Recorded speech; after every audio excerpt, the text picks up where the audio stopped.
네, 지난밤에도 이렇게 중요한 소식들이 상당히 많았고 브리핑을 통해서 전해드렸는데요. 시장 마감 상황도 조금 더 자세히 보도록 하겠습니다. 김민아 캐스터 마감 상황 전해주세요.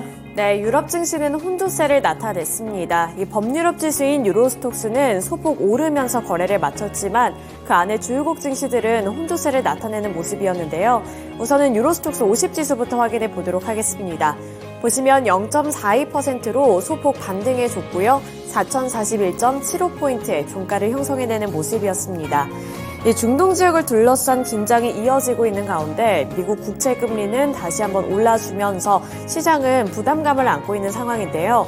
하지만 이 중동 지역의 리스크가 어느 정도 완화되는 분위기가 조성이 되면서 이렇게 소폭이나마 올랐다고 볼 수가 있겠습니다. 네, 이어서 원유 선물 가격 흐름도 살펴보도록 하겠습니다.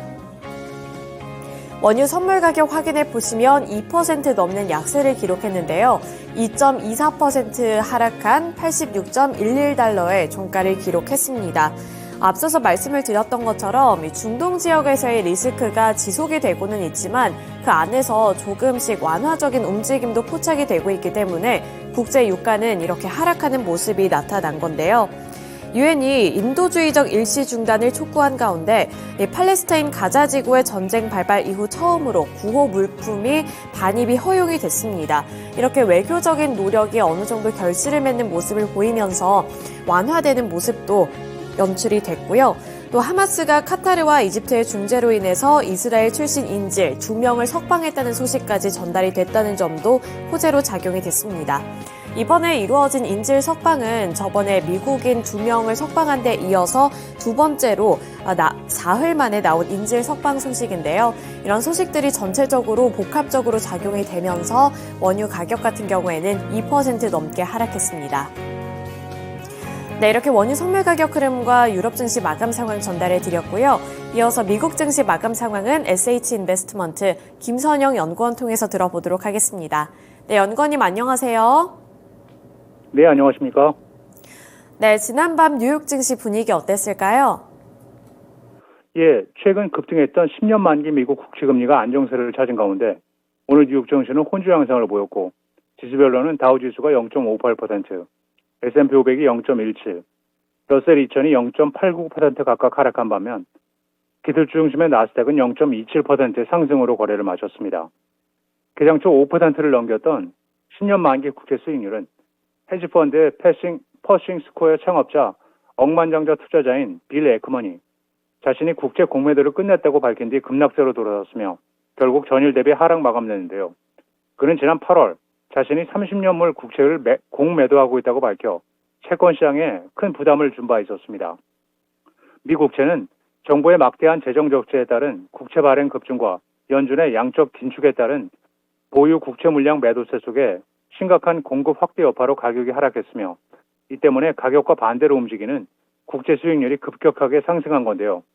에크먼은 주식시장이 계속해서 높은 변동성을 보이고 있는 가운데 우크라이나 전쟁에 이어 이번에는 이스라엘 하마스 전쟁까지 발발하는 등 지정학적 긴장감이 높아졌다면서 안전자산인 미 국채 가격이 계속 하락할 것으로 보기 어렵다고 자신의 공매도 청산을 설명했습니다. 오늘 업종별로는 IT, 임의 소비재, 건설업종 등이 소폭 상승했던 반면 에너지를 비롯해 운송, 금융, 유틸리티, 부동산, 기초소재, 헬스케어 업종이 약세를 보였으며 벤치마크인 10년 만기 국채금리는 전일 대비 하락한 4.838%, 달러 인덱스는 0.5%의 하락세를 보였으며 공포지수 VIX는 5.5% 급락했고 반면 비트코인이 연이틀 6% 가까운 급등세를 보이는 등 가상화폐 전반이 강세를 보였습니다. 블룸버그 통신이 최근 이코노미스트들을 대상으로 한 설문조사 결과 이들은 미국의 올 3, 4분기 국내 총생산, 즉 GDP가 약 4.3%가 증가할 것으로 전망했다는 소식입니다. 이들은 미국의 성장을 이끄는 개인 소비는 4% 증가하고 연준이 선호하는 지표 중 하나로 변동성이 큰 식품과 에너지를 제외한 근원 PCE 지수가 3.7% 높아졌을 것으로 내다봤는데요. 이것은 2021년 5월 이후 가장 적은 연간 증가율입니다. 블룸버그는 이 같은 전망은 약 2년 사이 미국 경제가 가장 빠른 속도로 성장하고 있음을 보여주는 동시에 인플레이션과 싸우고 있는 연방준비제도가 추가 긴축이 필요한지 고민하게 만들 것이라면서 이러한 성장세는 유럽이 정체되고 아시아가 중국의 고전과 함께 어려움을 겪는 가운데 미국이 여전히 세계 경제의 엔진이 되고 있음을 보여준다고 평가하고 있습니다. 한편 미 상무부는 오는 26일 개장 전 3, 4분기 GDP 보고서를 내놓을 예정인 가운데 이번 보고서는 연준이 11월 금리 인상을 하도록 유도하기에 충분하지 않을 것이지만 현 소비 지출 모멘텀이 4분기까지 이어진다면 연말에 추가 긴축 가능성이 높일 수도 있다고 지적하고 있습니다. 미국의 자동차 3사 노조의 동시 파업이 한 달 이상 길어지고 있는 가운데 전미 자동차 노조인 UAW가 23일 파업을 기습적으로 확대했다는 소식입니다.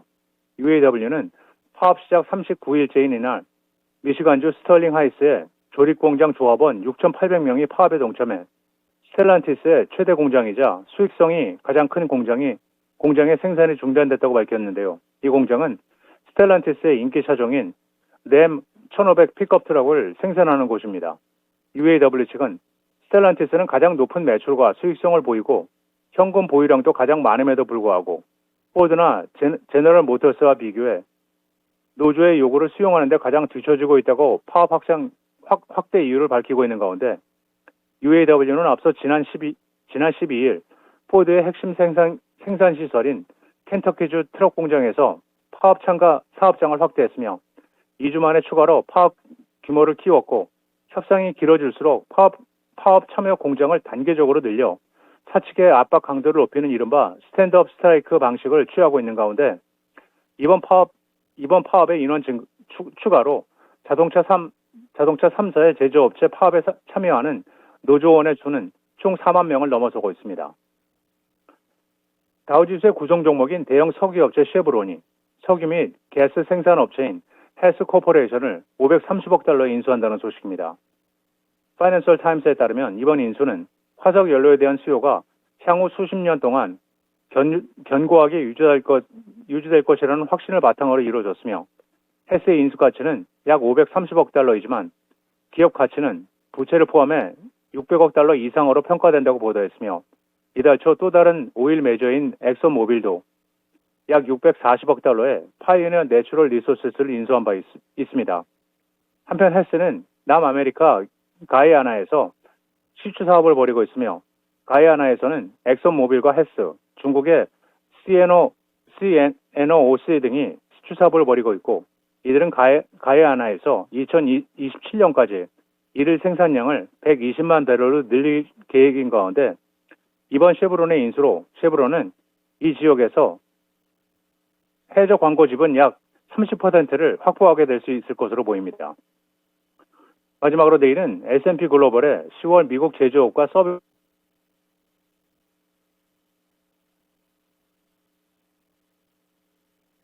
미국 대도시 주택가격 지표가 발표되며 다우지수의 구성 종목인 마이크로소프트, 코카콜라, 다우, 버라이전, 비자, 3M을 시작으로 구글의 모회사인 알파벳, 코닝, 제너럴 일렉트릭, F5 네트워크스, 제너럴 모터스, 할리버튼, 펄티그룹, 스포티파이, 텍사스 인스트루먼트, 트랜스유니온, 킴벌리 클락, 그리고 인베스코 LTD가 지난 분기 실적을 발표하게 됩니다. 네, 이렇게 실적 발표 일정까지 함께 들어봤습니다. 오늘 말씀 고맙습니다. 네, 감사합니다. 네, 이렇게 글로벌 증시 마감 상황 함께 들어봤고요. 이어서 전일장 국내 증시는 어떻게 마감 지었을지 월요일 시장 마감 시황 함께 살펴보도록 하겠습니다. 코스피 지수부터 살펴보도록 할 텐데요. 코스피는 3거래일 연속으로 약세를 기록했습니다. 전거래일 대비 0.76% 하락하면서 2357포인트 선의 종가를 기록했는데요. 어떠한 흐름이 포착이 됐을지 시가총액 상위 종목들 위주로 살펴보도록 하겠습니다. 우선은 반도체 투톱부터 확인해 보도록 할 텐데요. 삼성전자가 0.58% 하락하며 거래를 마쳤고요. SK하이닉스는 낙폭이 더욱더 깊었습니다. 1.74% 하락하며 거래를 마치는 모습이었는데 삼성전자는 0.58% 하락한 68,400원의 종가를 기록했습니다. 68,000원 라인을 간신히 지지해주고 있는 주가 흐름도 포착이 됐고요. SK하이닉스 같은 경우에는 12만 4천 원까지 다시 한번 밀려 내려가는 모습이었는데 어제 장 초반에는 12만 7천 원 구간까지 터치하는 모습이 연출되기도 했습니다. 네, 이어서 2차전지 셋업체들 확인해 보도록 할 텐데요. LG에너지솔루션은 보합권의 마무리를 지었습니다. 그래도 오전장에 조금씩 탄력을 받아 나가는 모습이 연출이 되기도 했는데요. 여기서 이제 보합권의 마무리를 지었고 43만 6,500원이 종가였다는 점 보셔야겠습니다. 삼성 SDI는 1.25%, LG화학은 삼성 SDI 1.25% 하락한 가운데 LG화학은 0.42% 소폭 오르며 거래를 마쳤습니다. 포스코 퓨처엠 같은 경우에는 0.5% 반등해줬고요. 포스코홀딩스는 보합권 수준에 머물러 있는 모습이었는데 2차전지 관련 종목들은 그 안에서 혼조세가 나타났다는 점도 체크를 해보실 필요가 있겠습니다. LG화학이 그나마 셋업체들 중에서는 선방해주는 모습이 나타났는데 48만 1,000원의 종가를 기록했습니다. 네, 어제 시가총액 상위 종목들 내에서 눈에 띄었던 섹터는 바로 자동차, 완성차 기업들이었습니다. 현대차가 1.04% 올랐고요. 기아가 1.59% 상승하며 거래를 마쳤습니다. 현대모비스는 보합권에서 마무리를 지었고요. 이 현대차와 기아 같은 경우에는 호재 소식이 한 가지가 있었는데요. 사우디와 협력을 한다는 소식이 호재로 작용되면서 어제 시장에서도 이렇게 1% 넘는 강세를 기록한 건데요. 현대차는 사우디 리야드 페어먼트 호텔에서 사우디 국부펀드와 함께 이 반조립 제품 공장 설립을 위한 합작 투자 계약을 체결했다고 밝혔습니다. 현대차와 국부펀드는 이번 계약에 따라서 이 사우디 킹 압둘라 경제도시에 연간 5만 대를 생산할 수 있는 합작 공장을 건설할 예정이라고 하는데요. 이런 소식에 힘을 입어 현대차와 기아가 일제히 1% 넘는 강세를 기록했습니다. 특히 양측에서는 이 공장을 짓기 위해서 5억 달러 이상을 공동으로 투자할 계획이라고 밝혔으니까요. 이러한 부분들도 체크를 해보실 필요가 있겠습니다. 또 현대차와 기아 같은 경우엔 호실적에 대한 기대감도 꺼지지 않고 있다는 점도 참고해 보셔야겠습니다. 네, 네이버와 카카오 같은 경우에는 다시 한번 하락하는 모습이었는데요. 네이버가 1.05% 추가적인 하락률 나타내면서 17만 8,300원까지 밀려 내려갔습니다. 그리고 카카오 같은 경우엔 아직도 사법 리스크가 해소되지 않으면서 또한 밀려 내려가는 모습이었는데 2%대 약세를 기록했습니다. 2.82% 하락한 37,950원을 기록했습니다. 그리고 금융주 쪽에서도 약세 흐름이 포착이 됐습니다. KB금융이 2.82% 하락했다는 점 보셔야겠고요. 전반적으로 이렇게 국내 증시가 하락세를 이어갔던 것은 여러 가지 리스크가 도사리고 있었기 때문입니다. 우선 가장 중심에 있는 중동에서의 리스크가 여전히 지속되고 있다는 점도 보셔야겠고요. 금리에 대한 부담감, 그리고 어제 같은 경우에는 이제 키움증권 사태와 관련해서 우려감이 번지면서 국내 증시의 투자 심리가 냉랭해질 수밖에 없었던 환경이라는 점도 체크를 해보셔야겠습니다. 네, 이어서 코스닥 지수 확인해 보도록 하겠습니다. 코스닥 지수는 4거래일 연속으로 하락하면서 마찬가지로 전거래일 대비 0.7%가량 하락하며 거래를 마쳤는데요. 0.72% 하락한 763포인트 선의 종가를 기록했습니다. 시가총액 상위 종목들 확인해 보도록 할 텐데요. 에코프로 그룹주들 일제히 약세로 거래를 마쳤습니다. 에코프로가 2.8% 하락했고요. 에코프로 BM은 1.07% 하락 마감했습니다. 반면에 LNF 같은 경우엔 2차전지 소재 종목 내에서 선방해주는 모습이 나타났는데요. LNF는 3.09% 올라주면서 강세로 거래를 마쳤습니다. 15만 3,300원을 기록했는데 장 초반에 더 강한 모습이 포착이 됐는데요. LNF 같은 경우엔 미국에 이제 양극재를 공급을 한다라는 소식, 호재 소식을 다시 한번 확인해 보실 필요도 있겠습니다. 반도체 종목군들 확인해 보겠습니다. 반도체에서는 전반적으로 약세 흐름이 포착이 됐는데요. HPSP가 그 안에서 나름대로 선방해주는 모습을 가져갔습니다. 0.3% 소폭 올라주는 모습이었는데요. 나머지 종목군들은 파란불을 켜내면서 어제는 시장의 주목을 그다지 받지 못했다는 점 보셔야겠고요. 제약바이오 섹터에서는 빨간불이 더 많이 들어왔습니다. 제약바이오와 관련해서는 추후에 특징주 넘어가서 살펴보도록 하겠고요. 셀트리온 그룹주들 확인해 보시면 셀트리온 헬스케어는 1.42% 하락하며 거래를 마쳤습니다. 또 2차전지 관련해선 포스코 DX도 역시나 3% 넘는 약세를 기록했는데 3.98% 하락하며 거래를 마쳤다는 점 보셔야겠고요. 마지막으로 엔터주들 내에서는 엇갈린 주가 양상이 나타났습니다. JYP 엔터테인먼트가 1.39% 오른 가운데 SM 같은 경우에는 0.62% 하락했습니다. 네, 이어서 특징주로 넘어가 보도록 할 텐데요. 먼저 첫 번째 테마 종목 확인해 보도록 하겠습니다. 어제 시장에선 동물 백신 관련 종목들 쪽으로 급등세가 연출이 됐습니다. 그 대표적인 종목군들인데요. 이글벳, 대성미생물, 중앙백신이 일제히 29% 넘게 오르면서 상한가를 터치했습니다. 이글벳이 29.98%, 대성미생물이 29.96%, 중앙백신이 29.9%의 상승률을 가져갔는데요. 이 소바이러스성 질병인 럼피스킨병이 우리나라에서 처음으로 발생을 했습니다. 국내에서 최초로 발병한 지 벌써 나흘째가 되어가고 있는 상황인데요. 지금 확진된 수가 17건까지 늘어났다고 합니다. 이러한 소식이 전달이 되면서 동물 백신 관련 종목들 쪽으로 매수세가 유입이 됐고요. 그 대표적인 종목들이 바로 이글벳이라든지 대성미생물, 중앙백신 이렇게 세 가지가 있겠습니다. 네, 이어서 다음 특징 종목 확인해 보도록 하겠습니다. 다음 특징주로는 방산주들 그리고 드론 관련 종목들 확인해 보도록 할 텐데요.